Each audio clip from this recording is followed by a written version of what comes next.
ሰላም ሰላም እንደምን ከረማችሁ እንደምን ሰነበታችሁ ይህ the horn frequency የተሰኘው የኢንተርኔት ሬዲዮ ፕሮግራማችን ነው። እኔ መሰረታሊ ሲያትል ዋሽንግተን ከሚገኘው ስቱዲዮአችን እንዲሁም ኤርሚያስ ሙልጌታ ኤድመንተን ካናዳ ዛሬ ተገናኝተናል። ኤርሚ እንዴት ነህ? እንደምን ከረምክ? እንደምን ሰነበትሽ መሰረት? የጠፋ ሰው አድማጮቻችንም ሚስ አድርገውሻል ብዬ አስባለሁ። እንዴት ሰነበታችሁ አድማጮቻችን? እግዚአብሔር ይመስገን። ኦክቶበር እኔ 1 ብሎ 31 እንዴት እንዳለ ሳላቅ ነው ያለቀብኝ። አይ ቲንክ የኦክቶበር ርዝራዥ አለቀቀኝም ነበረ መሰለኝ። ትንሽ ስራዬም ትንሽ ትራቭልም ነበረው ምናምን ለዛም ነው በተቻለኝ መጠን እንዲያውም ስቱዲዮ እየቀያየርኩም ቢሆን ለመገኘት ሞክሬ ነበር። አይ ሆፕ አሁን ትንሽ አየሩም ቀዝቀዝ ብሏል። ስራም ወደ መደበኛው እንትን ተመልሷል። ወደ መደበኛው ፔሱ ተመልሷል። ያው ዙረት አቆማለሁ ነው ይሁሉ ለተወሰነ ጊዜ ዙረትም አቆማለሁኝ። የሚያንቀሳቀስም ስራ የለኝም ሆነስትሊ አሁን እስከሚቀጥለው አመት ድረስ። የአመቱን መጨረሻ ስለሆነ የኳርተር መጨረሻ ነው። ይሄኛው ኳርተር ደግሞ ሪፖርት ምናምን የሚጻፍበትም አይደል ፋይናላይዝ የሚደረግበት ስለሆነ አመቱ ትንሽ ወደ ቢሮ ሰብሰብ ብያለሁ። አይ መልካም እንዴት ሰነበትን? ውሎና ዳሩ በቸሪደር እያልን ነው። ጠዋትና ማታ ካለንበት ለምስራቅ አፍሪካ ለአፍሪካ ብሎም ለዓለም እንዲሁም ለሀገራችን ለኢትዮጵያ ደግሞ እንደዚሁ ሰላምና እንግዲህ መረጋጋትን የምንመኝበት ሳምንት ነው የነበረው። አሁንም ደግሞ እንግዲህ እንዴት አለፈ እንዴት ሆነ የሚሉ ጉዳዮችንም እንደዚሁ እንግዲህ ለመዳሰስ እንሞክራለን። ዛሬ በዚህ ሳምንት እንግዲህ ውሃ ወለድ ግጭቶች በምስራቅ አፍሪካ ብለን መተናል። እንግዲህ አዳዲስ ግጭቶችንም እንደዚሁ ሲጠነሰሱ እያየናቸው ነው። እንደ ቀልድ የተጀመሩ ናቸው። ማቆሚያቸው እስከሚጠፋብን ድረስ በርካታ ደም መፋሰሶችን የሚያስከትሉት እና አሁን ደግሞ ሀገራት ከሀገራት ጋር እንደዚሁ የሀገር ውስጥ ችግራችን አልበቃ ብሎ የእያንዳንዱ ሀገር የሀገር ውስጥ ችግር አልበቃ ብሎ አሁን ደግሞ ከጎረቤት ሀገራት ጋር እንደዚሁ ናውረድን አይነት ነገሮችንም እያየን ያለ ነው እና እንግዲህ እንዴት ሰነበተ ምስራቅ አፍሪካ፣ ቀጣዩ ሁኔታስ ምን ይመስላል የሚለውትን ነገር እንደዚሁ ለማየት ዛሬ ቀጠሮ ይዘናል።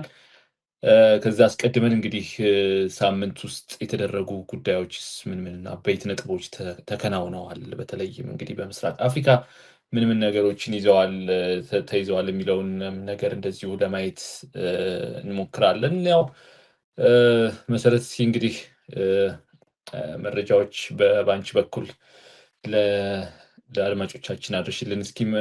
ምስራቅ አፍሪካና ኢትዮጵያን ያካተቱ መረጃዎች ካሉ አንቺ ጋር። ቴንክ ዩ ኤርሚያስ።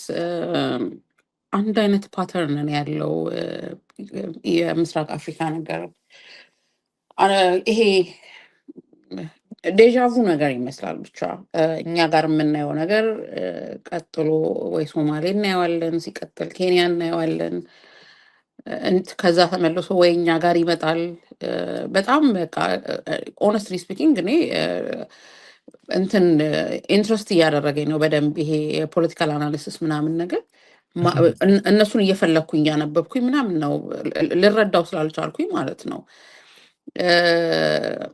እና አሁን እንደምናውቀው የዚህ 2025 መጨረሻ እና 2026 መጀመሪያ እንዲሁም ሚድየር ላይ ኢሌክሽን አለ አካባቢው ላይ። ከዛ ላይክ ኦልሬዲ በሱ ምክንያት ፕሪ ኤንድ ፖስት ኢሌክሽን ኢሹዎች አንድ አይነት ናቸው።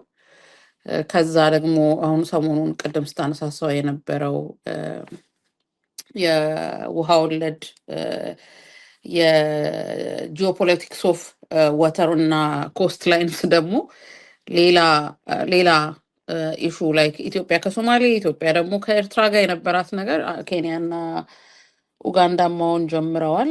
የእነሱ ደግሞ ጭራሽ በኢንተርናሽናል ወተርም ነውና ለመረዳት እየሞከርኩኝ ነው። ከዛ በዘለለ ግን ሳምንቱ በአጠቃላይ ኢን ዘ ሪጅን ምን ይመስላል የሚለውን ለማየት እንሞክራለን። ስቲል ቴንሽኖች በየቦታው አሉ። የታንዛኒያ ውጤት ትንሽ ላስት ዊክም ስላልነበርኩኝ እንግዲህ ምናልባት ወደኋላ ድራግ እያደረግኩም ሊሆን ይችላል። የሌላ ለምሳሌ አይ ቲንክ የመጀመሪያው ናቸው መሰለኝ አይደል የሶማሌው ፕሬዚዳንት የኮንግራጁላቶሪ መልእክት ሲልኩ እንኳን ደስ አሎት ሀሰን ሼክ እንግዲህ ምርጫውን በተሳካ ሁኔታ ስላሸነፉ የሚል እና ኬም ፍሮም ሄድ ኦፍ ስቴት የሚነግርህ ነገር አለ። ኢትስ ኖት የወዳጅነት ምናምን አይደለም።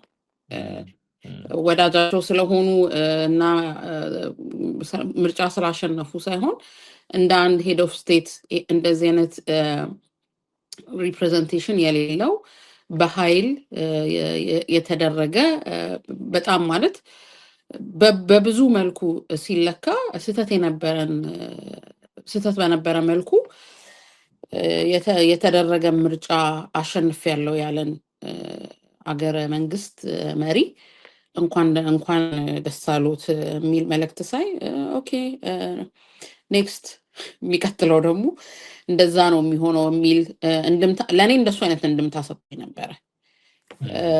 ኤንድ አሁንም ትንሽ ፐዝል እያደረገኝ ያለው ነገር የአፍሪካ ህብረት ሮል እንደ ዲሞክራቲክ ኤሌክሽን ኦፍ ኖት ኦንሊ ኢን ሆርን ኦፍ አፍሪካ ኢን ኢንታየር ኮንቲነንት ባይ ኢትሰልፍ በጣም አፍሪካ ህብረት የሆነ ይመስለኛል። በጣም በቃ ፓወርለስ እና ቮይስለስ እየሆነ የመጣ ይመስለኛል።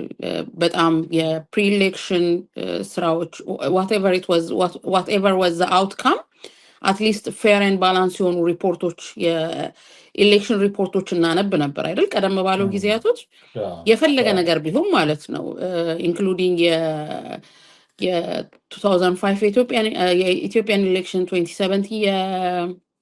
2007 የኬንያን ኤሌክሽን በጣም እንግዲህ ብዙ እልቂት ያስከተሉ ናቸው አይደል? ፖስት ኮንፍሊክት በጣም ብዙ እልቂቶች ያስከተሉ ናቸው እነዚህ ሁለት ምርጫዎች። ግን የነበሩት ሪፖርቶች ፖስት ኤሌክሽን ሪፍሌክሽኖች፣ ሪፖርቶች፣ አናሊሲሶች ያለውን ነገር በደንብ አድርገው ያሳዩ ነበር። ዲስ ታይም አራውንድ ግን ኢቭን እኔ የአፍሪካ ህብረትን ሮል ራሱ ኮስችን እያደረግኩ ነው ያለሁት እና ምንም የተለየ ነገር ኦር ስትሮንግ የሆነ ነገር እያየውም አይደለም እና ኦፍኮርስ ከረንትሊ ያለው የክላይሜት የፖለቲካል ክላይሜት ባይ ኢትሰልፍ ኮንትሪቢዩት የሚያደርገው ነገር አለ። ግን ዋት ኢዝ ዘ ሮል ዋይ ኤዩ ኢዝ ዜር ዋይ ኤዩ ኢዝ ሳይለንት? በዚህ ልክ አገራት ለዜጎቻቸው እንደዚህ ሲሆኑ የአፍሪካ ህብረት እንዴት ነው ኳይት መሆንን የመረጠው? አፍሪካ ህብረት ሁሌ እንደዚህ የሌላ ያላን ሀገራትን እስትንፋስ ተከትሎ ነው ብዙ ጊዜ ግራና ቀኝ ካየ በኋላ ነው መግለጫዎችንም የሚያወጣው እና በተለይም ደግሞ በተለያዩ ሀገራት የመፈንቅለ መንግስት በሚካሄዱበት ጊዜ ኤዩ ሲቹዌሽን ሩም አለው። በነገሮች ላይ መሰረት ማታ 24 ሰዓት ኢንታየር አፍሪካ ላይ ምን ሲደረግ እንዳደረ የሚያውቅ የሚረዳ ተቋምም ነው። ቀላል ተቋም አይደለም። ብዙ ፋሲሊቲዎች አሉት። ለእርምጃና ተቋሙን በሚመጥነው ልክ ወይም ቁመና እርምጃ መውሰድ እንደዚሁም ደግሞ ያው የሚገባውን ሀሳብ መስጠት ላይ በጣም ይዘገያል። እንዳልኩት የሀያላን እንግዲህ ሀገራት እስትንፋስ ይጠብቃል። ግራ ቀኝ አይቶ ነው መግለጫዎችን የሚያወጣው። ይሁን እንጂ ያው እንግዲህ አሁንም ድረስ የኤዩ ዝምታ እንግዲህ የሱዳን ጉዳይ አለ። ከዛም በፊት በኋላም የኢትዮጵያ ጉዳይ አለ። አሁንም ድረስ በጣም ደም አፋሳሽ ጦርነት ነው እየተካሄደ ያለው በአማራ ክልል፣ በኦሮሚያ እንዲሁም ደግሞ አሁን እየጀመረ ነው ወደ ትግራይ። ስለዚህ ውዝን የሚባለው በራሱ እንግዲህ እነዚህ ነገሮችን እንኳ ከወዲሁ ቀድሞ የማሳወቅ በነገሮች ላይ ኢጋድን ቢባል ሲዋርን የሚባል አለው ኤርሊ ዋርኒንግ ሲስተም። እነዚህ ነገሮች እንኳ ቀደም ብለው ነገሮች ፈርዘር ከመሄዳቸው በፊት እርምጃ የሚወሰድባቸው ነገሮችን ማድረግ ይችሉ ነበር። ነገር ግን ያው ረብጣ ደሞዝ ከመከፈል ያለፈ ምንም አይነት ፋይዳ እየወሰዱ አይደለም። ይህ እንደ ድክመትም እንደ ማለት እንደ ህይወት ዘመን እንደ ድርጅቱ የህይወት ዘመን ውድቀትም አድርገን የምንቆጥረው ይመስለኛል። ሌላው ያው እንግዲህ አስ እንግዲህ ሰሞኑን ምናልባት አስበሽ ኤርሚ እዚሁ ላይ ለመጨመር የዚህ ኢንተርናል ያለው ክራይሲስ መቀጠል አንደኛ የኢንስታቢሊቲውን በጣም እየጨመረው ነው ያለው። በጣም ፍራግመንትድ ሆኗል የኢትዮጵያ ነገር። ከዛ በተጨማሪ ደግሞ ኦልሬዲ እንትን የተደረጉ ነገሮች አሉ ባይዘው የሂውማኒቴሪያን እና ሂውማኒቴሪያን ኤንድ ፉድ ሴኪሪቲ ክራይሲስ ፕሪዲክት የተደረጉ አሉ። አታምጣው ስለው እያመጣው ቆለለው አይነት ነገር ነው የሚመስለው። አዝትዝ ያለው ይሄ ሰው ሰራሽ የሆነው ምንድነው ግጭቱ የፈጠረው የረሃብ አለ። ከዛ በተጨማሪ ደግሞ ከአየር ንብረት ጋር በተያያዘ ደግሞ የሚጠበቅ ደግሞ ሌላ የሂውማኒቴሪያን የፉድ ሴኪሪቲ ክራይሲስ አለ እና ይሄ ሁላ ነገር ባለበት አሁንም የኢትዮጵያ መንግስት ተወጥሮ ነው ያለው። እኔ ከየትኛው ሳይድ ጋር ካለው ጎረቤት ሀገር ጋር ሁላ ሰላም እንደሆንን አይ ዶንት ኖ አይ ቲንክ ሪላቲቭሊ ከኬንያ ጋር ነው ሰላም ያለ ነው። እሱ ጋር በነገሮች ላይ ይህን ነገር ነው እንዲታረምበትም ብዙ ጊዜ የሚነገረው የሚወተወተው። ኦፍኮርስ እንዳልሽው አሁን ያለን ዲፕሎማሲያዊ ግንኙነት ከጎረቤት ሀገራት ጋር በጣም በእጅጉ የተመናመነ በጣም እየሳሳ የሄደበት ሁኔታ ላይ ያለ ነው። ነገር ግን አሁን በትላልቅ ባለስልጣናትም ሳይቀር ኢትዮጵያ በጠላት የተከበበችው የሚል አይነት ትርክት አላቸው።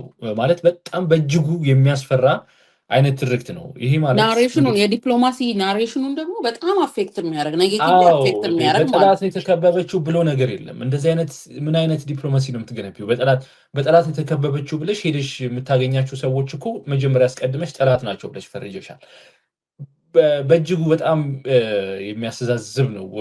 እንደዚህ አይነት ነገር በዲፕሎማሲ ሊለሳለስ ወይም ደግሞ ሊሻሻል የሚችለውን አይነት ግንኙነትሽን ኦልሬዲ ገለሽ ነው የምትጀምሪው ማለት ነው። እና ይህ በጣም መሻሻልም መታረምም አለበት። ኤንድ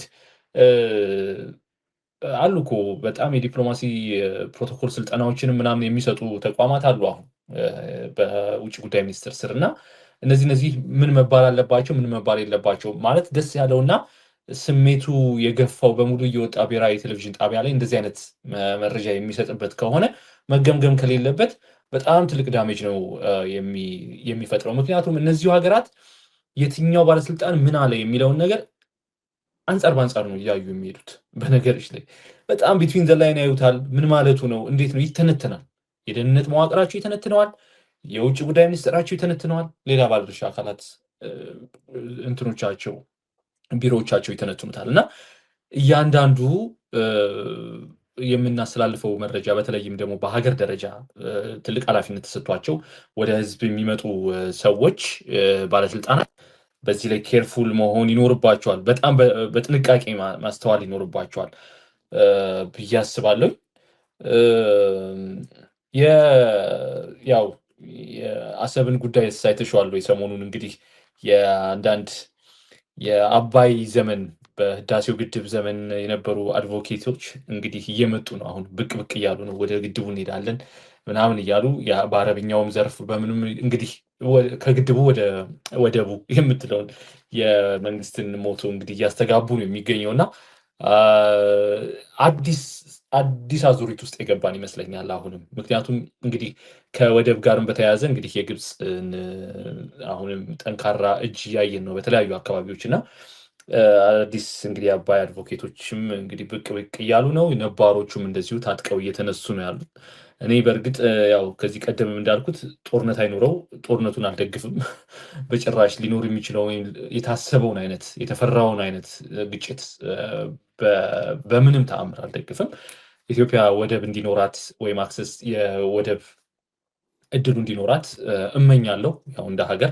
ነገር ግን በጦርነትና በደም መፋሰስ የሚመጣውን ግን በእጅጉ ነው የማወግዘው። አልወድምም ደግሞ አልደግፍም። እና እነዚህ ሰዎች ግን እንግዲህ ከወዲሁ እየመጡ ነው።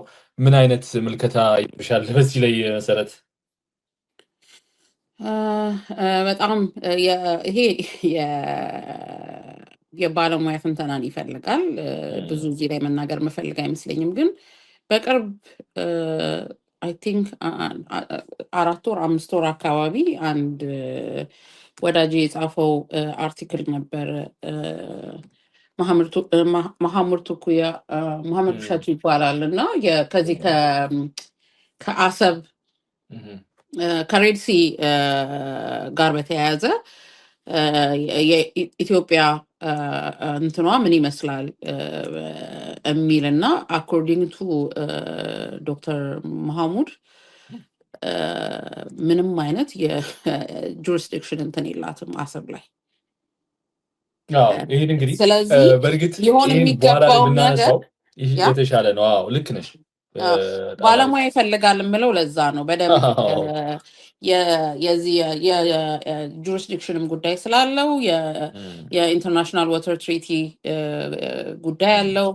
ኢትስ ሞር በባለሙያ ቢተነተን በጣም የምወደው ነገር ነው። ምናልባት መሐሙድ የሚችል ከሆነ ኢንቫይት እና የምናደርግበትን ነገር አመቻችተን ጋብዘ ነው እሱ ቢናገርበት በጣም ደስ ይለኛል።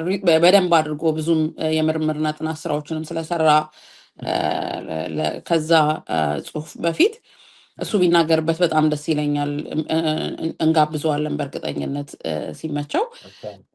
ግን የቱም ነገር በጉልበት አይሆንም።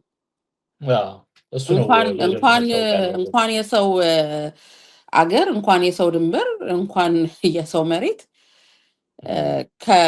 አጠገብም ካለው ወዳጅህ ጋር አብሮ ለመኖር ዲስከሽን ዲፕሎማሲ ኢዝ ኢምፖርታንት። ኢትስ ኦልሶ ዘ ኪ። አሁን እንዳልከው እያየሁኝ ነበር። እነዚህ ልጆች አምነውበት ነው ግን የሚጽፉትን ነገር የሚጽፉት ኦር ትሬት አለባቸው፣ የሴኪሪቲ ትሬት አለባቸው ወይ? ምክንያቱም የግድቡ ላይ አድቮኬሲ ሲሰሩ በጣም ፓሽኔት ነበሩ። ካስታወስክ በጣም ፓሽኔት ነበሩ። በእርግጥ እነዚህ ያው የተለያየ አይነት ገፊ ምክንያቶች ይኖሯቸዋል ብዬ አስባለሁ። ከሀገር ስሜት የመነጨ ነው አይደለም የሚለውን ነገር እንግዲህ ያው ማወቅ በጣም በእጅጉ ከባድ ሊሆንብን ስለሚችል እዚሁ ጋር ገታ እናድርገውና ወደ ሌላው እንግዲህ ቀጠናዊ ጉዳይ እናልፋለን። የሶማሊያ እንግዲህ ሶማሊያ ህዝብ አሁን ፎርማጆን እየጠበቀ ነው፣ እየናፈቀ ነው።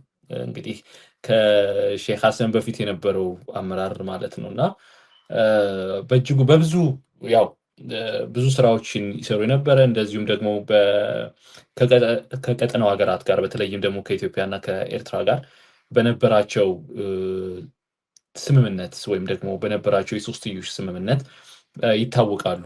አብዱላይ ፎርማጆ እንግዲህ እሳቸውን በቀጣይ ምርጫ እንዲመጡ ወደ ስልጣን እንዲመጡ በጣም ብዙ አይነት ግፊትና ድጋፍ እየተደረገ ነው የሚገኘው በሶማሊያ የፖለቲካል ኤሊት ዘንድ። እንግዲህ ግለሰቡ ምንድን ነበሩ? በተለይም ደግሞ ብዙዎች የሚከሱበት ጉዳይ አለ። በተለይም በኢትዮጵያ ውስጥ በነበረው የሰሜኑ ጦርነት የሶማሊያ ወታደሮች ገብተዋል ተብሎ ፍረጃም ነበረባቸው ግለሰቡ። በእርግጥ የተረጋገጠ ነገር እንዳልነበረ ነው የምናውቀው። ነገር ግን ገብተዋል የሚለው ጉዳይ ጋርም በተያያዘ በጣም ብዙ ፍረጃ፣ በጣም ወቀሳዎች የሚካሄድባቸው ነበረ። እንደዚሁም ደግሞ እስከ ሞቃዲሾ ድረስ ማለት እንግዲህ በሀገር ውስጥ በኢትዮጵያ ውስጥ ይካሄድባቸው የነበረው ወቀሳ ሞቃዲሾ ድረስ መንግስታቸውን እስከ ማናጋቱ ላይ ደረሰበትን ጊዜ ነበረ እና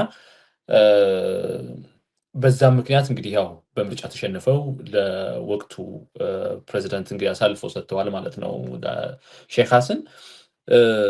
ይሁን እንጂ አሁን እንግዲህ የቆጫቸው ይመስለኛል እንግዲህ የፖለቲካል ኤሊቶች አሁን ድጋሚ ወደ ፎርማጆ እያማተሩ ነው የሚገኘው እና በቀጣይ የሚኖረው ምርጫ እንዲያውም ከወዲሁ ሰፊ ግምት ተሰጥቷቸዋል። ፎርማጆ አሸንፈው ድጋሚ ወደ ቪላ ሶማሊያ ይመለሳሉ የሚል ግምትም አለ ማለት ነው። ሌላው እንግዲህ የግብፅ በጅቡቲ አዲስ ወደብ እንግዲህ አዲስ የወደብና ሎጂስቲክ ስራዎችን ለመስራት ለመጀመር ስምምነት እየደረሰች ነው የምትገኘው። ይህ በጣም አንደኛው በጣም አዳጋች ሆኗል። ማለት ግብጽ በየአካባቢው ኢትዮጵያን እየከበበች ይመስላል እና ከዚህ ቀደም የነበረው የጂኦግራፊካል ልዩነታችን ወይም ርቀት አሁን ከዚህ በኋላ እየሆነ አይደለም አይመስልም። መጀመሪያ ሶማሊያ፣ አሁን ደግሞ ወደ ጅቡቲ ብቅ እያለች ነው የሚገኘው እና ይህም እንግዲህ ያው ከዲፕሎማሲው ግንኙነታችን ጋር አብሮ የሚያያዝ ነው የሚሆነው። ምክንያቱም ከዚህ ቀደም ሳትፈልግ ቀርታ ወይም ደግሞ ከዚህ ቀደም ሳታልመው ወይም ደግሞ ፕላን ሳይደረግ ቀርቶ አይደለም በግብጽ መንግስት ዘንድ። ነገር ግን ኢትዮጵያ ከጎረቤት ሀገራት ጋር የነበራት የዲፕሎማሲያዊ ግንኙነት ግን ነገሮችን በሙሉ አለሳልሶ ግብጽንም በዛው እንደዚህ አይነት እድል ፋንታ በጎረቤት ሀገራት ላይ እንዳይኖራት ያደረጉበትም ጊዜ ነበረ። ነገር ግን አሁን ያ የሆነ አይደለም። በቅርቡ እንግዲህ ወደ ስራ ይጀመራል ተብሎ ይታሰባል። ማለት ምንም ፋይዳው ለግብጽ ምንም ነው። ነገር ግን ኢትዮጵያን ቾክ የማድረግ የባህር በር ከማሳጣት ወይም ደግሞ የንግድ ልውውጥ ወይም ደግሞ የንግድ መውጫና መግቢያውን ከማፈን ጋር የተያያዘ እንደሆነ ከወዲሁ ግምት እየተሰጠው ነው የሚገኘው እና እንግዲህ የቀጠናው ጉዳይ በእኔ ዘንድ ይህን ይመስላል። መሰረት ምናልባት ሳላነሳ ማለፍ የማልፈልገው በዚህ ሳምንት ሀፕን ካደረገው ነገር መሀል የብሔራዊ መረጃና ደህንነት ባለስልጣን የውጭ ሀገር ገንዘብ ምንዛሪ ጋር ወይም ዝውውር ጋር በተያያዘ በቁጥጥር ስር አዋልኳቸው ብሎ ያወጣቸው 112 ሰዎች ነበር እና ዝርዝሩን እያየው ትንሽ ፈገግ ስል ነበረ። በግልጽ የምናውቀው ብዙ ነገር አለ ከዚህ ከውጭ ሀገር ገንዘብ ዝውውር ጋር እና ከጥቁር ገበያው ጋር በተያያዘ ማለት ነው። በተለይ ደግሞ በመንግስት ቢሮ ውስጥ በስልጣን ላይ ያሉ ግለሰቦች እጁላ እንዳለበት በደንብ ይታወቃል እና ዝርዝሩን እያየሁት ግን የምሬን ነው የምልህ ፈገግ ስል ነበር። ምናልባት እነዚህ ሰዎች እዛ ድሮ አይዶን ነው አሁን በተለይ የውጭ ምንዛሪ ቢሮዎችን ከተከፈቱ በኋላ በፕራይቬት ደረጃ ማለት ነው ከተከፈቱ በኋላ በብሔራዊና ጋንዲ ሆስፒታል አካባቢ ያሉ እንደ ድሮ ጥቁር ገበያ የሚሰራባቸው አካባቢዎች ያሉ ሰዎች አሉ ወይ አላቅም። ግን እዛ አካባቢ ዝም ብለህ ስታልፍ ደህና መነጽር ካደረግክ ምናምን የሚጠይቁ ጥያቄ የለም? ትዝ ይልሃል? እንትናለሽ ምናምን ነገር የምትባለው እንደሱ አይነት ሰዎች ይመስላሉ ሲታዩና ግን ዊኖ ላይክ እኔ በደንብ ብዙ መረጃ አለኝ። ኢቨን በገንዘብ እንዴት እንደሚሰራ ማለት ነው። ምንድነው የሚባለው ዶላር ሲጠየቅ በዛው ይሸጣሉ። ትልልቅ በጣም ትልልቅ ነጋዴዎች አሉበት፣ የሚታወቁ ነጋዴዎች ማለት ነው። ትልልቅ ነጋዴዎች አሉበት፣ ትልልቅ የብሔራዊ ባንክ ባለስልጣኖች አሉበት፣ የመንግስት ባለስልጣኖች አሉበት። መረቡ በጣም ትልቅ ነው እና በጣም በየቀኑ በቀን ማለት ነው በቀን በትንሹ እስከ 10 ሚሊዮን ምናምን ይንቀሳቀሳል ነው የሚባለው ማለት ነው ፐር ዴይ። በጣም ትልቅ ቁጥር ነው እና ይሄ ሁላ ነገር ባለበት መንግስት ጠፍቶበት ነው። በተለይ ደግሞ የብሔራዊ መረጃና ደህንነት ባለስልጣን ይሄ ጠፍቶበት ነው ብዬ አላስብም።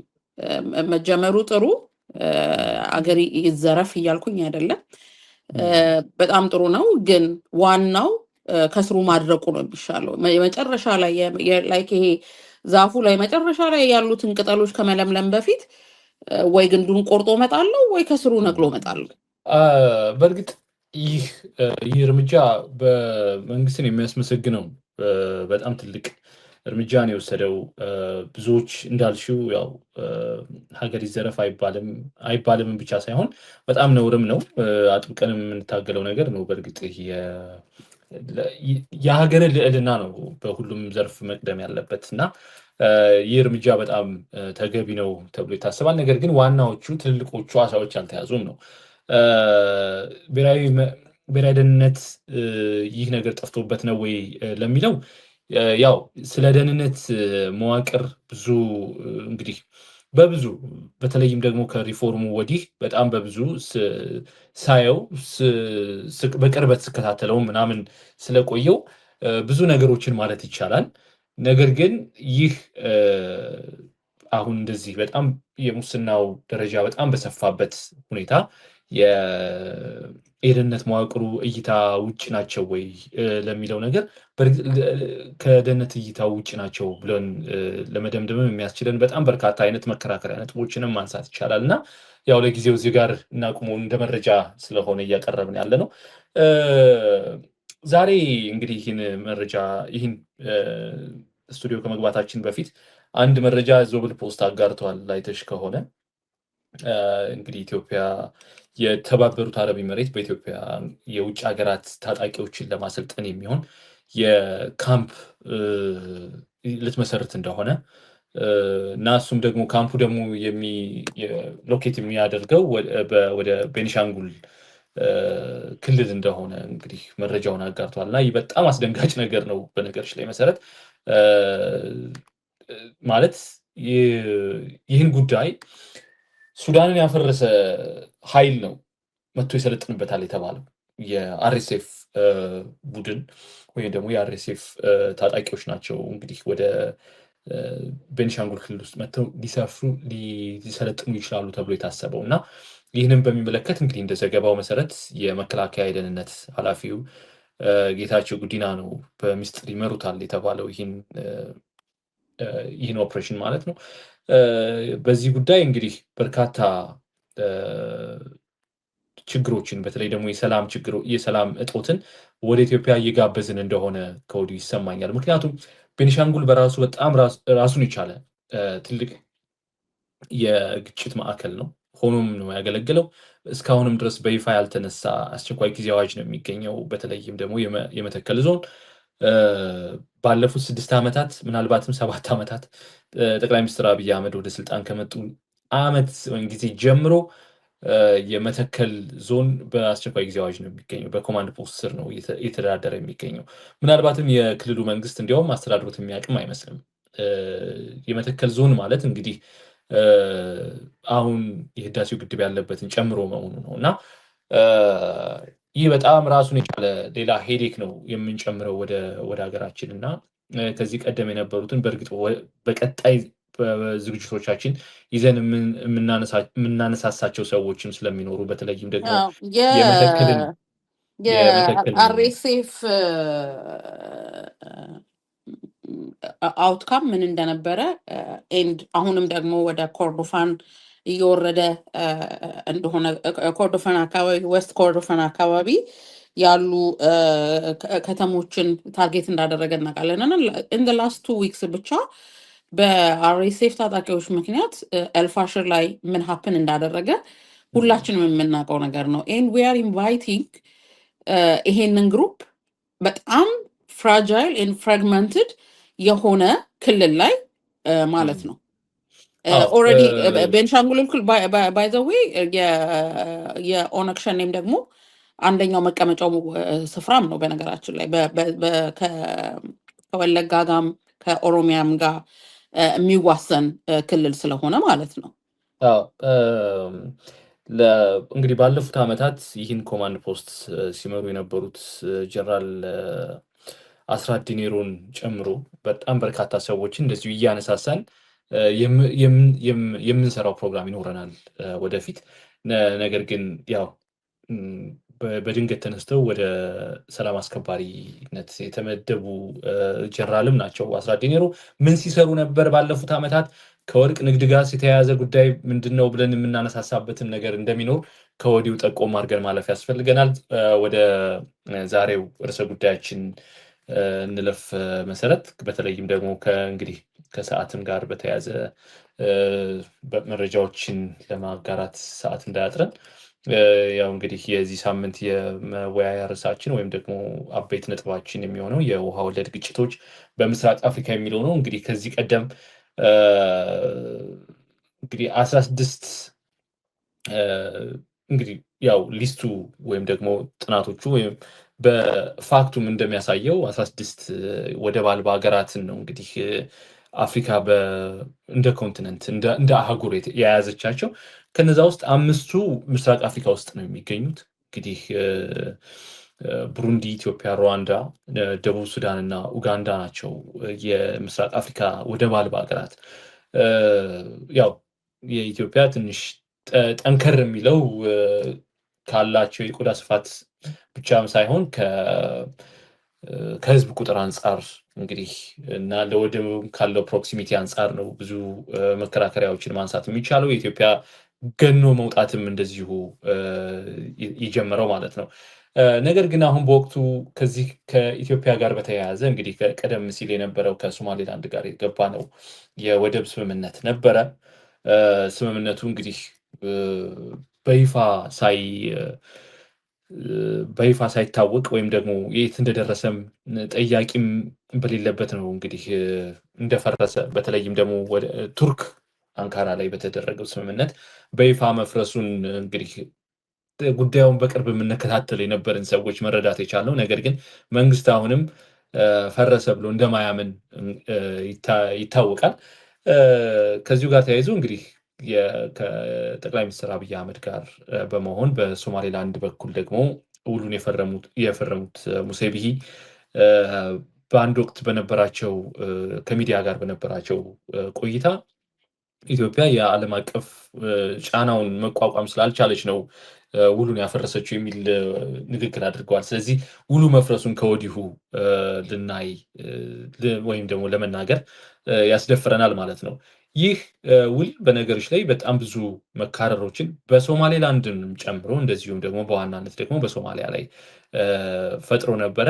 ይህንም ተከትሎ የሶማሊያ መንግስት በርካታ ትችቶችን በጠቅላይ ሚኒስትሩ ፐርሰናሊ እንደዚሁም ደግሞ እንደ ሀገርም በርካታ ትችቶችን ሲሰነዝሩ ነበር። ከዛም ባለፈ ደግሞ እንግዲህ ከኢትዮጵያ ጋር በጣም በብዙ ቁርሾ ውስጥ የምትገኘውን ግብፅን ወደ ሀገራቸው እስከ መጋበዝ እና የሚሊተሪ ካምፕ በጁባላንድ ለመስጠት እስከ መፈራረም እስከ መዋዋል ድረስ የደረሱበትም ያኔው የዲፕሎማሲ ስብራትም እዚሁ ጋር ይጀምራል ማለት ነው።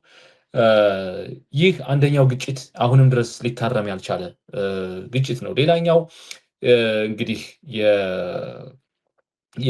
የአሰብ ጉዳይ ነው። እንግዲህ ኢትዮጵያና ኤርትራ ጋር አሁንም መፋጠጥ ውስጥ የከተተን ማለት ነው። በነገሮች ላይ የአሰብን ጉዳይ ስናነሳ እግረ መንገድ የጅቡቲንም ጉዳይ በዛው ልክ ማንሳት ይገባናል። ምክንያቱም ኢትዮጵያ በጣም በርካታ አማራጭ ወደቦችን ስታማትር ይህ የመጀመሪያው አይደለም። ከዚህ ቀደም የነበረው ከጠቅላይ ሚኒስትር አብይ አህመድ አመራር በፊትም የነበረው የኢህአዴግ አመራርም የበርበራ ፖርትን እንደዚሁ 19% እስከ መግዛት እና በዛም እንግዲህ የአማራጭ ወደብ እስከ ማግኘት እና ለመጠቀም እስከ መሞከርም የደረሰበት ጊዜ ነበር። በወቅቱ ጅቡቲ ደስተኛ አልነበረችም። ምክንያቱም በጣም ትልቅ ሶርስ ኦፍ ኢንካም ለኢትዮጵያ የምታከራየው የወደብ ኪራይ።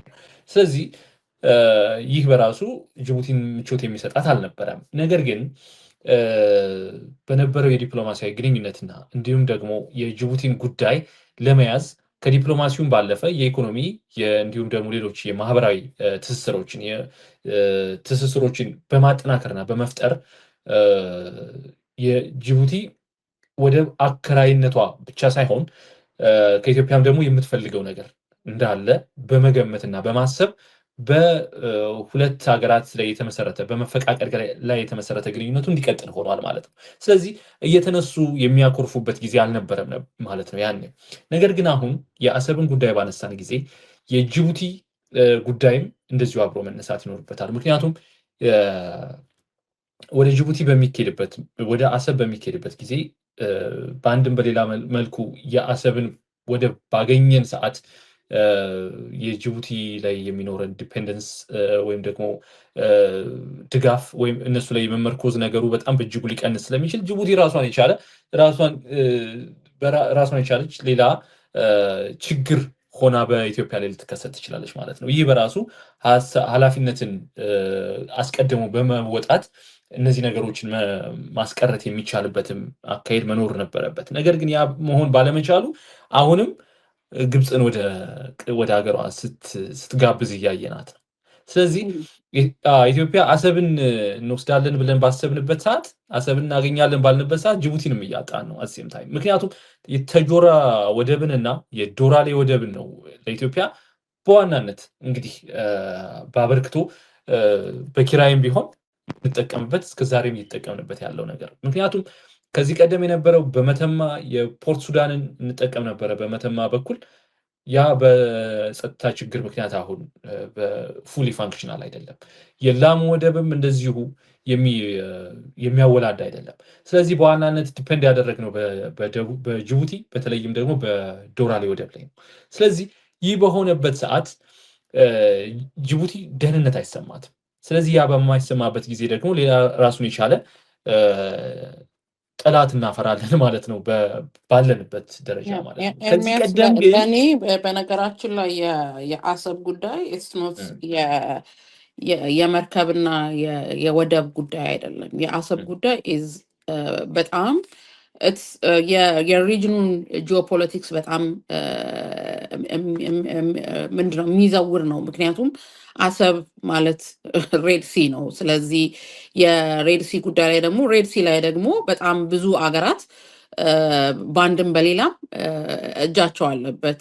የኤርትራ፣ ሱዳን፣ ጅቡቲ፣ ሳውዲ አረቢያ፣ ኢጅፕት፣ ኢዝራኤል እነዚህ ሁላ የሬድሲ ኮስት ላይንን ኢን ቢገር ዌይ የሚጠቀሙ ናቸው።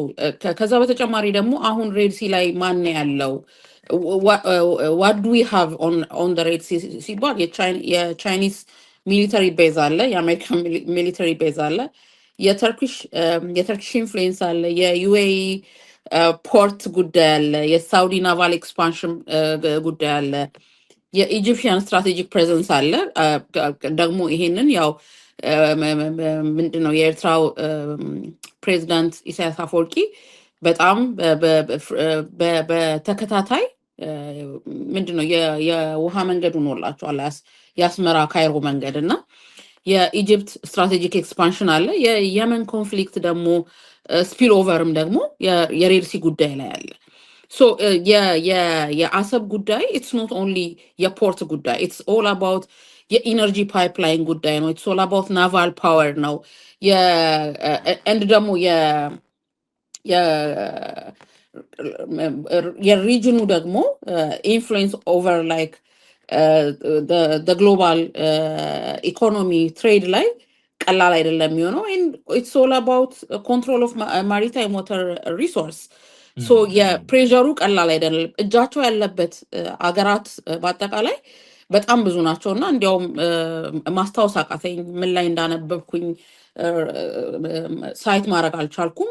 ግን ኒው ኮልድ ዋር ኮሪደር ምናምን ነገር የሚል የሬድሲ ጉዳይ ላይ የተጻፈ አርቲክል አንብቤ ያለሁኝ በጣም ኢን ቬሪ ሪሰንት ታይም ማለት ነው። ስለዚህ የአሰብ ጉዳይ አሰብ ኢዝ ሬድሲ፣ የሬድሲ ጉዳይ ደግሞ የሴኪሪቲ ጉዳይ ያለበት። የእነዚህ ሁሉ ሀገራት ደግሞ የሚሊተሪ የበላይነትን ለማስጠበቅ ሪጅኑ ላይ ያላቸውን የጂኦፖለቲካል የበላይነት አሁን ከቅርብ ጊዜያት ወዲህ ደግሞ የተባበሩት አረብ ኤሚሬቶች የሚድል ኢስት ላይ ያለውን የፖለቲካ የመዘወር የበላይ የመሆን ኮምፒቲሽን አለ ቢትዊን ሳውዲ አረቢያ ኤሚራትስ። እነዚህ ሁላ ነገር ተደራርበው ከዛ በተጨማሪ ደግሞ ቅድም እንዳልኩት የፕሬዚዳንት ኢሳያስ አፈወርቂ የካይሮ አስመራ መመላለስ ደግሞ ኢትዮጵያ የአሰብ ይገባኛል ጉዳይን ኢጅፕት ወይም ግብፅ በጣም በምንድን ነው ትኩረቷን ፎከስ አድርጋ ሌንሷን ፎከስ አድርጋ እየተከታተለችው ያለ ነገር ነው እና ሬድሲ ላይ ያለው ፕሬዠር እና እንትኑ የፖለቲካ አምቢሽኑ ፖለቲካል ሚሊተሪ አምቢሽኑ በጣም ትልቅ ነው፣ በጣም ማለት ነው። ሶ ኢትስ ላይክ ኢትስ ኖት ከአንድ ከጂኦፖለቲክስ ጋር በተገናኘ፣ ሁለት ከሚሊተሪ የበላይነት ጋር በተገናኘ የአክሰስ ቱ ዋተር ኢዝ ኦልሶ አክሰስ ቱ ናዛል ቤዝስ አክሰስ ቱ ሚሊተሪ አይደለ? እነዚህ ሁላ ነገሮች አሉበት እና የፖለቲካል አሊያንስ ሊፈጠርበት የሚገባ ነው። ላይክ አሁን እጃቸው ካለበት ወይም ስቴክ ካላቸው አገሮች ጋር ስታየው እነማን ናቸው ፖለቲካል አሊያንስ ከማጋ ብቆም ነው የተሻለ የሚሆነው ፖለቲካል አሊያንስ በመሰረት ነው የተሻለ የሚሆነው። ብሮደር ቴንሽን ደግሞ የመጣውም እነዚህ ሁሉ ሀገራት ስቴክ ስላላቸው ነው እንጂ ኢትስ ኖት ኦንሊ አባውት ትሬድ ራውት ኢትስ ኦል ላይክ እንዳልኩት ሚሊተሪ የዲፕሎማሲ የበላይነት የትሬድ ኤንድ ኢኮኖሚ የበላይነት ኤንድ ከዛም ደግሞ በዘለለ ስናየው የፉድ ሴኪሪቲንም ይይዛል ብዬ አስባለሁኝ። እና እንትኑ የአሰብ ጉዳይ የሬርሴ ጉዳይ አሰ ለቨሬጅ አሰ ዲፕሎማሲ አሰ ኮንፍሊክት ነው። ላይክ መልታይ ዳይሜንሽን ነው። ከዚህ ሁሉ አንግል ነው መታየት ያለበት። አዎ ከዛ አስቀድሞ ቅድምም ለመግለጽ እንደሞከርኩት የጅቡቲ ጉዳይ ኢትዮጵያ ላይ የሚኖረው ከኢትዮጵያ ልታገኝ የምትችለው ምክንያቱም እኛ በወደብ ብቻ መንጠልጠላችን ብቻ ሳይሆን እንደ ኢትዮጵያ ከዚህ ቀደም የነበረው በኢህአዴግ ጊዜ ወይም በኢህአዴግ ዘመን የተጀመረ አንድ የመጠጥ ውሃ ፕሮጀክት ነበረ በጅቡቲ ለጅቡቲ ከኢትዮጵያ የሚላክ ማለት ነው። ሶማሌ ክልል አዲጋላ የሚባል ስፍራ ነው የውሃው ምንጭ የሚገኘው ወይም ደግሞ የውሃ ጣቢያው የሚገኘው። ከዛ በቀን በመጀመሪያው ወቅት እንግዲህ በቀን 20,000 ሜትር ኪዩብ ውሃ ነበረ ወደ ጅቡቲ የሚላከው። ይህ ማለት የመጠጥ ውሃ ነው፣ ሙሉ በሙሉ የመጠጥ ውሃ ነው። የጅቡቲ ሁለተኛ ከተማ የምትባለው አዲስ አበባ ሙሉ በሙሉ ውሃውን የምታገኘው ወይም ደግሞ የመጠጥ ውሃውን የምታገኘው ከኢትዮጵያ ነው። በቀጣይ እንግዲህ ወደ 100,000 ከፍ ይላል ተብሎም ነበረ። አይ ቲንክ አሁን ባልሳሳት ወደዛ እየተጠጋ ነው የሚገኘው። በቀን እንግዲህ ወደ 100,000 ሜትር ኩብ የሚሆን ውሃ ለመላክ ነበረ እየተሰራ የነበረው። አሁን ወደዛ ከፍ ማለቱ እገምታለሁ።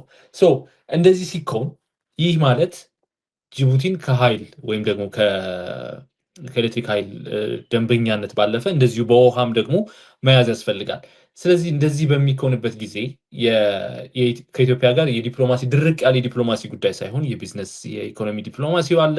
እንደዚህ አይነት ደግሞ ተጠቃሚነትም በሁለቱም ወገን እንዲኖር ያስችላል ማለት ነው። ይህ በሚሆንበት ፖለቲካል አሊያንስ ነው መመስረት ያለበት።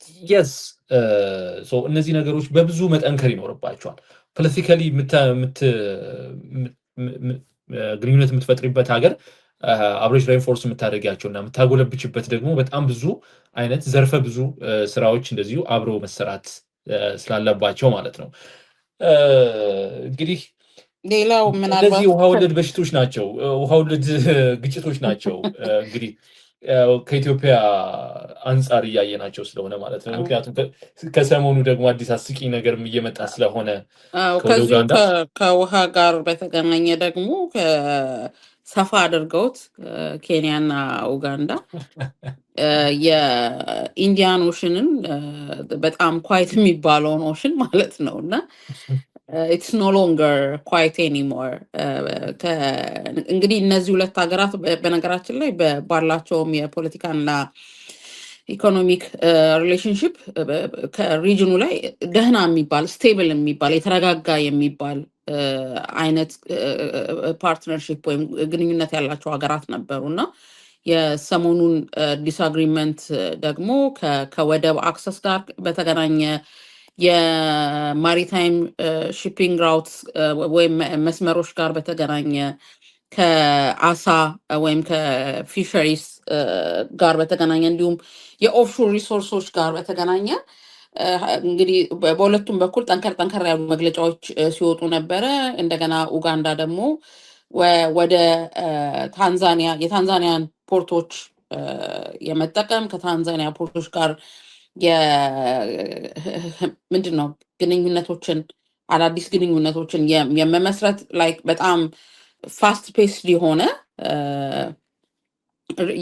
የኢኮኖሚ ግንኙነታቸውን አፌክት ሊያደርግ በሚችሉ መልኩ ማለት ነው በኡጋንዳ መንግስት በኩል እንደዚሁ አክት ሲደረግ ነበር የነበረው። የኬንያ መንግስት በሌላ መልኩ በሌላው በኩል እንዲሁ መግለጫዎችን ሲሰጥ ነበር። የኢንዲያን ኦሽን ኮሪደር በዋናነት ከአሳ ምርት ጋር በተገናኘ ነው። እንግዲህ እነዚህ ሁለት ሀገራት በጣም እንትን የሚሉት ማለት ነው የአሳ ምርቶቻቸውን የሚያገኙበት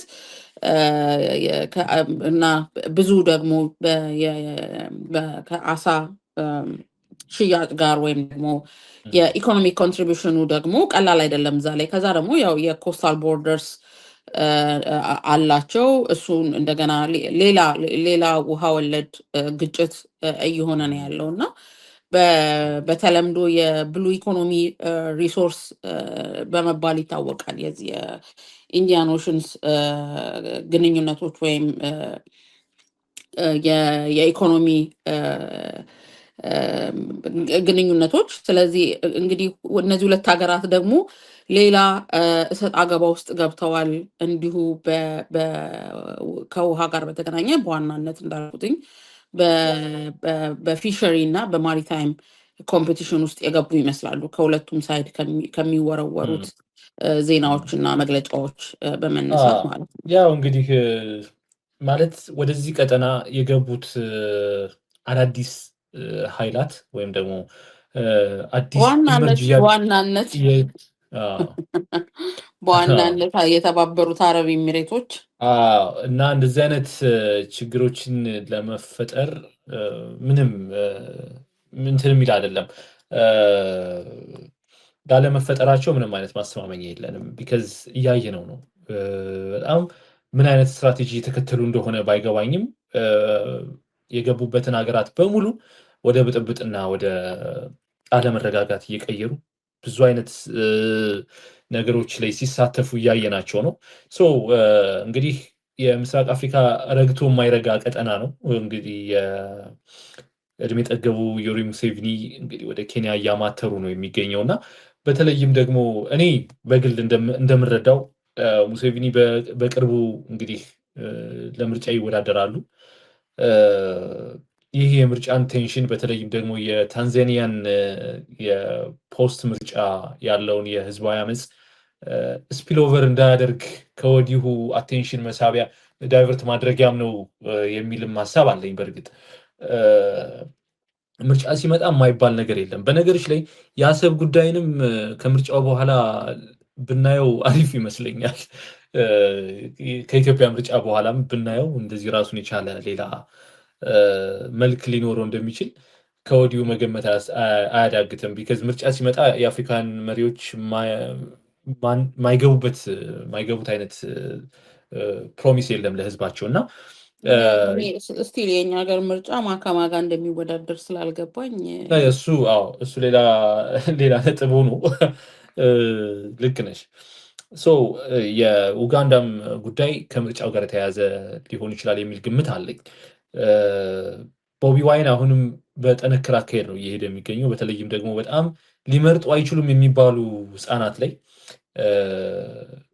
በጣም መልካም የሆነ ወደፊት ዲሞክራሲ እና የፖለቲካ አካሄድን እያዩ እንዲያድጉ እየሄደ እየሰበሰበ በጣም ብዙ አይነት ስለ ሀገራቸው የሚኖራቸው ምልከታ እና ደግሞ ስለ ዲሞክራሲ እና ስለ ምርጫ የሚኖራቸውን እውቀት እንዲያዳብሩ በጣም በርካታ ስራ እየሰራ ነው እና በርካታ ድጋፍም እያገኘ ነው ከመራጩ ወገን እና ይህ ነገር እንደገና ደግሞ ከዚህ አስቀድሞ የነበረው የጎረቤት ሀገር ታንዛኒያ የነበረውም የህዝባዊ አመፅ የሙሴቪኒን መንግስት በተወሰነ መልኩ ሼክ ያደረገው ይመስለኛል እና ያን ዳይቨርት ማድረጊያ ሀሳብ ይዘው መምጣታቸው ሊሆን ይችላል የሚል ግምት አለኝ በግል። ከዛ ተከትለው እንግዲህ ትንሽ ማለት እንደ ቁም ነገር ሊወሰድ የማይችሉ ሰው እየሆኑ መጥተዋል። የኡጋንዳ የጦር እንግዲህ ኮማንደሩ ወይም ደግሞ የሙሴቪኒ ልጅ ነው ጀነራል ሙዚ። እንግዲህ እሳቸው ምንድን ነው የሚለው ይህን ጉዳይ ዮዌሪ ሙሴቪኒ ያነሱትን ሀሳብ ወይም ደግሞ ከኬንያ ጋር የገቡበትን ሰጣ ገባ የሚቃወም የትኛውም ኃይል ሊመጣ ያለውን ነገር ግን በጣም ማለት ትልቅ አጸፋ እንደሚጠብቃቸው ነው ከወዲሁ እያስጠነቀቁ የሚገኘው እና ይህ አይነት ጦር አውርድ ንግግራቸው ከአባትና ከልጅ ምስራቅ አፍሪካን ሌላ የግጭት ቀጠና የማድረግ ሀሳብ እንዳለው ከወዲሁ ማሳያ ነው። በእርግጥ ልጅየው ባይዘዌ አባትየውን ይተካሉ ተብለው አባትየውም ግሩም እያደረጓቸው እንዳሉ ከወዳጆቻችን ከዩጋንዳውያን ወዳጆቻችን የምንሰማቸው ነገሮች አሉ። ግን በጣም አንስቴብል የሆኑ የሪጅኑ ሌላ ቀውስ ውስጥ ሊከቱ የሚችሉ ሰው ይመስሉኛል ጀነራሉ። በነገራችን ላይ አዎ በተለያዩ የአፍሪካ ሀገራት ኢትዮጵያን ጨምሮ የውስጥ ጉዳይ ላይ በመግባትም ይታወቃሉ። የውስጥ ጉዳይ በመግባት መታወቅ ብቻ ሳይሆንም ደግሞ መሪዎችን ታላላቅ የስራ ኃላፊዎችን በመዝለፍም እንደዚሁ የሚታወቁ ናቸው፣ የሌሎች ሀገራትን ማለት ነው። እና በእሳቸው ደረጃ እንደዚህ አይነት ሀሳብ ወይም ደግሞ እንደዚህ አይነት ትችት እንደዚህ አይነት ዘለፋ ሲሰነዘር በሀገር ደረጃ ነው ኢምፕሊኬሽኑ የሚታየው እና ሰውየው ትንሽ ያደረጉ ናቸው። በእርግጥም አባታቸውን የሚተኩ ከሆነ ራሱን የቻለ ሌላ ችግር ሊኖር ይችላል። ሪጅኑ ላይ ሌላ ችግር ሊያመጡ ሪጅኑ ላይ ሌላ ችግር ነው የሚከናወነው። ከዛው በተጨማሪ ደግሞ ተመሳሳይ ኒው ግለሰብ የኬንያን ጉዳይ እንደዚሁ ያነሱና እንደዚሁ በጣም በቃ የጦረኝነት ስሜታቸው ይመጣና እንደዚሁ ደግሞ በሌላ ወገን ደግሞ የምስራቅ አፍሪካ ሀገራት ኮንፌዴሬት መሆን አለባቸው፣ እንደ አዲስ መዋቀር አለባቸው፣ አንድ መሆን አለባቸው የሚል ደግሞ የአንድ የፓን አፍሪካኒስት አይነት ስሜት ያለው ነገር ደግሞ ሲያወሩ ይስተዋላል እና ራሳቸው የገነቡትን ራሳቸው ሲያፈርሱ ነው እዚሁ ጋር እንዳልከው እንደ ቁም ነገርም ለመውሰድ አንዳንድ ጊዜ ይቻገራለሁኝ።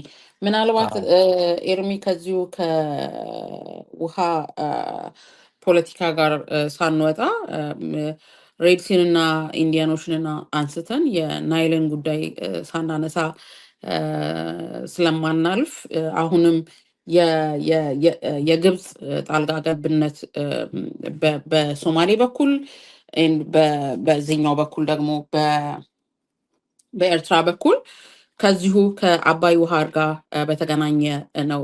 ኦፍኮርስ የአባይ ለግብፃውያን ህይወት ነው፣ ሊትራሊ ህይወት ነው። ለኢትዮጵያውያን ደግሞ የሉዓላዊነት የልማትና የክብርም ጉዳይ ጭምር ነው እና ለሁለቱ ሀገራት አባይ ያለው ፒክቸር ወይም ደግሞ ምንነት በጣም የተለያየ ነው እና እንዳልኩት ለግብፅ ኢትስ ኖት ኦንሊ የዋተር ሴኪሪቲ ብቻ አይደለም፣ ኢትስ ኦል አባውት ዘ ኤግዚስተንስ ኦፍ ዘ ካንትሪ ነው። ስለዚህ ግብፅ በሶማሌም በኩል በሱዳንም በኩል በኤርትራም በኩል ኢትዮጵያን የምተነኳኩሰው ከዚሁ ከአባይ ውሃ ጋር በተገናኘ ነው። ሁልጊዜ ያው የኢትዮጵያ አባይ ላይ የሚኖራት ምንም አይነት የልማትና የዴቨሎፕመንትና የሪክሬሽን ስራዎች የውሃውን መጠን ይቀንሳሉ። እሱ ደግሞ የግብፅን ኤግዚስተንስ ጥያቄ ላይ ያስቀምጣል የሚል ስለሆነ ዲስአግሪመንት ኢዝ ኖት ጀስት ቴክኒካል ኢትስ ጂኦፖለቲካል ኤግዚስተንሻልም ነው። እንዳልኩትኝ የመኖር ያለመኖር ጉዳይ ስለሆነ ለነሱ ኤግዚስተንሻልም ጭምር ነው። ከዛ ደግሞ ኢሞሽንም በሁለቱም በኩል በኢትዮጵያም በኩል በግብፅም በኩል በጣም ኮንትሮል ሲያደርገው ኮንቨርሴሽኑን ያየንባቸው አጋጣሚዎች ብዙ ናቸው እና የናይልን ጉዳይ ያው እንግዲህ ወደ ጎን ምንተው ብቻ ሳይሆን ወደፊትም ችግሮቹ መቋጫ የሚያገኙ አይደሉም። እንዳልሽው የኤግዚስተንስ ጉዳይ ነው፣ የውሃ ጉዳይ በዋናነት የውሃ ጉዳይ ነው። ከዛ በኋላ ደግሞ በ100% እዚህ ላይ ዲፔንድ ያደረገ ሀገር ነው የግብፅ ህዝብና ሀገር። ስለዚህ ችግሮቹ ወደፊትም መቋጫ የሚያገኙ አይመስሉም። ነገር ግን በብዙ ነገር ደግሞ መታረም የሚችሉ ከርብ መደረግ የሚችሉም አይነት ችግሮችም ናቸው። በእርግጥ በእንደዚህ አይነት ምክንያቱም ቀንሶ ሲግኒፊካንትሊ መቀነስ የሚቻልበትም የውሃ የሚቻልበትም ችሎታ የለውም። በእርግጥ ውሃ አይደል ይፈሳል፣ ይደርሳል። ነገር ግን ከቁጭት አንጻር ምክንያቱም ከህዳሴው ግድብ ግንባታ በኋላ ግብፅ ውስጥ ያለው የህብረተሰቡ እይታ በጣም የተለየ ነው። በነገሮች ላይ በርካታ አይነት ሀሳቦች እንደዚሁ ሲሰነዘሩ ከዚህ ቀደም ሲሰነዘሩ የማይስተዋሉ ነገር ግን በሀገራቸው መንግስት ላይ በጣም ሰፊ ትችትና ወቀሳ ሲያቀርቡ የሚታዩ ዜጎች ቁጥራቸው ቀላል አይደለም እና ችግሩ ኢንተርናል ችግርንም ይዞ ስለሚመጣ እንደዚሁም ደግሞ ከቁጭትም ጋር የተያዘ ስለሚሆን በኢትዮጵያና በግብፅ መካከል ላይ የሚኖረውን ግንኙነት ወደፊትም እንግዲህ እያሻሻለውና ወደ ወዳጅነት እየመራው ይሄዳል የሚል እምነት የለኝም በግል። ችግሩም ደግሞ እንደዚሁ መቋጫ ያገኛል የሚልም ደግሞ እንደዚሁ ሀሳብ የለኝም። ነገር ግን የዲፕሎማሲ ግንኙነቶች ግን እነዚህ አይነት መፋጠጦችን እያለዘቡት ይሄዳሉ። እንዲያውም በተለያዩ ሀገራት ላይ በኢትዮጵያ የጎረቤት ሀገራት ላይ የሚኖራትን ጫና ግን መቀነስ የሚቻልበት ረጋ ብለው አስተውለን የዲፕሎማሲውን ጉዳይ ክራፍት የምናደርግ ከሆነ በእርግጥም የግብፅን የኢትዮጵያን ቾክ የማድረግ አካሄድ ከርብ ማድረግ የምንችልባቸው ቻንሶች ግን በጣም በእጅጉ አሉን። አሁንም ኢንስቴድ ኦፍ ይሄ ጦር አውርድ አይነት ንግግሮችን በአደባባይ ከምንናገር ሰከን ብለን ዲፕሎማሲውን ማጠንከር ግን ያለብን ይመስለኛል። መሰረት ቴንኪዩ ኤርሚ። እንግዲህ በዚህ ሳምንት እንግዲህ ሲነሱ ከነበሩት እንደ አዲስ በኬንያ እና በኡጋንዳ መሀል የተነሳው ሰጥ አገባ የውሃን ኃይልና ጉልበት እንዲሁም የሆርን ኦፍ አፍሪካን ጂኦፖለቲክስ እንዴት ሪሼፕ ሊያደርገው እንደሚችል ለመዳሰስ ሞክረናል። ውሃ ከቤዚክ ወይም ከመሰረታዊ አስፈላጊነቱ በላይ እና ከናቹራል ሪሶርስነቱ በላይ it become the most strategic, contested and ለሪጅኑ ጂኦፖለቲካል ፊውቸር ቅርጽ ዲተርምን የሚያደርግ ነገር ሆኖ እንግዲህ መጥቷል። እሱን ለመዳሰስ ሞክረናል በዚህ ሳምንት። ቅድም እንዳነሳ ነው ግን ምናልባት ወዳጆቻችን በዚህ ላይ ኤክስፐርቲስ ያላቸውን ወዳጆቻችንን ለመጋበዝ እና በተለይ ከቀይ ባህር ጋር እና ከኢትዮጵያ የወደብ መብትና ባለቤትነት ጥያቄ ጋር ሰፋ ያለ ዝግጅትና ቃለ መጠይቆች ለማድረግ ቃል እንገባለን። በእኔ በኩል ይህን ይመስላል። ኤርሚ መልካም መሰረት። አድማጮቻችን እንግዲህ የሳምንቱን አበይት ነጥቦችን ያነሳሳንበትና እንደዚሁም ደግሞ እየተጀማመሩ ያሉ አዳዲስ የውሃ ወለድ ግጭቶችንም እንደዚሁ በምስራቅ አፍሪካ ቀጠና ያየንበት የዳሰስንበትም እንደዚሁ ሳምንታዊ ዝግጅታችንን እዚሁ ጋር እናጠናቅቃለን። ሳምንት በሌላ ርዕሰ ጉዳይ እስከምንገናኝ ሳምንቱን ሙሉ የምትሰሩበት፣ በሰላም የምትገቡበት፣ የምትወጡበት፣ ሀገራችን ቀጠናውን ሰላም የምናገኝበት፣ የምንኖርበት እንዲሆን እንመኛለን። እስከ ሳምንት፣ መልካም ሳምንት።